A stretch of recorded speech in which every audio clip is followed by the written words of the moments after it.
கர்ணன் இறந்து கீழே விழுந்துட்டாரு அப்படிங்கிற செய்தி துரியோதனுக்கு கிடைக்குது. உடனே துரியோதனன் துச்சாதனன் இறக்கும் போதோ அவங்களுடைய 98 சகோதரர்களோட துச்சாதனனும் சேர்ந்து சாகும் போது கூட துரியோதனன் கொஞ்சம் கூட கலங்கலை. பீஷ்மர் விழுந்துட்டாரு, துரோணர் இறந்துட்டாரு அப்படிங்கும் போது கூட கொஞ்சம் கூட கவலைப்படவே இல்லை. ஆனால் கர்ணன் இறந்துட்டாரு அப்படின்னு சொல்லிட்டு கேட்ட உடனே துரியோதனனுக்கு ரொம்ப ஆடி போயிடுறாரு.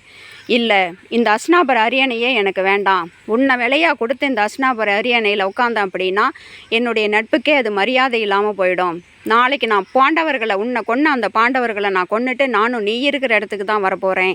இந்த அஸ்னாபுர அரியணையில் நீ இல்லாத இந்த அஸ்னாபுரம் எனக்கு வேண்டாம் கர்ணா அப்படின்னு சொல்லிட்டு தான் துரியோதனன் சொல்கிறாரு. துரியோதனன் மற்ற வகையில் யாருக்கு வேணாலும் குற்றவாளியாக இருக்கலாம். கர்ணனை பொறுத்த வரைக்கும் அவர் உயிர் நண்பராக தான் இருந்தார். எந்த வகையிலையும் குற்றவாளியாக கர்ணனுக்கு அவர் எப்போவுமே இருந்ததில்லை. அப்போ ஓடி வராரு. அவருக்கு பாண்டவர்கள் சகோதரர்கள் கர்ணனுக்கு அப்படின்னு தெரியும் பொழுது ரொம்ப ரொம்ப ஆடி போயிடுறாரு துரியோதனன். உடன் பிறந்த சகோதரன் கூட பார்க்காம அர்ஜுனுக்கு நேர் எதிராக நின்ன கர்ணனை நினச்சி தன்னுடைய நட்புக்கு எவ்வளோ மதிப்பு கொடுத்து தான் பக்கம் நின்று போர் பண்ணியிருக்கிறாரு அப்படின்னு சொல்லி நினச்சி துரியோதனன் ரொம்ப ரொம்ப ரொம்ப வருத்தப்படுறாரு. கர்ணனுடைய பணத்தை கூட தொடுறதுக்கு பாண்டவர்களை அனுமதிக்க மாட்டேங்கிறாரு. ஆனால் பாண்டவர்கள் நிலை அதை விட மோசமாக இருக்குது.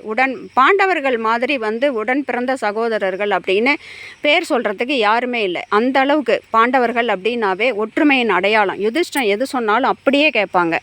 அந்த அளவுக்கு ஒற்றுமையாக இருக்கிற ஒருத்தருங்க உடன் பிறந்த ஒரு சகோதரனையே அதுவும் நிராயுத பாணியாக நிற்க வச்சு கொண்டுட்டாங்க அப்படிங்கிற மிகப்பெரிய பழிக்கு ஆளாகி போயிட்டோம் அப்படிங்கிற குற்ற உணர்வு அவங்கள பயங்கரமாக தாக்குது.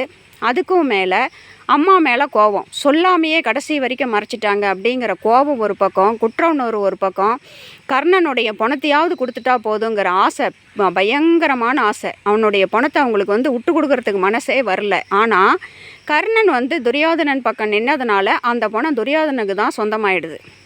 துரியோதனன் யுதிஷ்டன் கை கூப்பி வேண்டிக்கிறாரு, அந்த பாதத்தையாவது தொட்டுக்கிறதுக்கு எனக்கு அனுமதி கொடுன்னு. அதுக்கு கூட துரியோதனை மறுத்துடுறாரு. நீங்கள்லாம் துஷ்டர்கள், உடன் பிறந்தவனையே கொண்டவங்க, நீங்கள்லாம் மனுஷருங்களே இல்லை. நீங்கள் என்னுடைய உயிர் நண்பனுடைய பாதத்தை தொட்டால் கூட தோஷம் பிடிச்சிக்கும் அப்படின்னு சொல்லிட்டு பயங்கரமாக பேசுகிறாரு. இந்த இடத்துல தான் ஸ்ரீகிருஷ்ணர் உள்ள வராரு.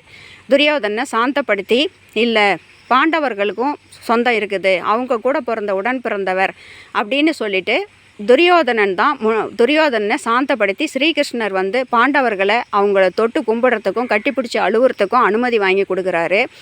ரெண்டாவது, துரியோதனன் நான் தான் சடங்குலாம் செய்வேன்னு சொல்லிட்டு துரியோதனன் ஒரு பக்கமும், பாண்டவர்கள் இல்லை எங்களுக்கு தான் சொந்தம்னு ஒரு பக்கம் செய்யும் போது ஸ்ரீகிருஷ்ணர் இந்த சமயத்தை பயன்படுத்திக்கிறாரு. நீங்கள் யாருமே செய்ய வேண்டாம், கர்ணனுடைய இறுதி சடங்கை நானே செய்கிறேன் அப்படின்னு சொல்லிட்டு கர்ணப்பிரயாகையில் வச்சு கர்ணனுடைய இறுதி சடங்கை ஸ்ரீகிருஷ்ணரே செஞ்சார் அப்படின்னு சொல்லிட்டு ஒரு இடத்துல சொல்கிறாங்க.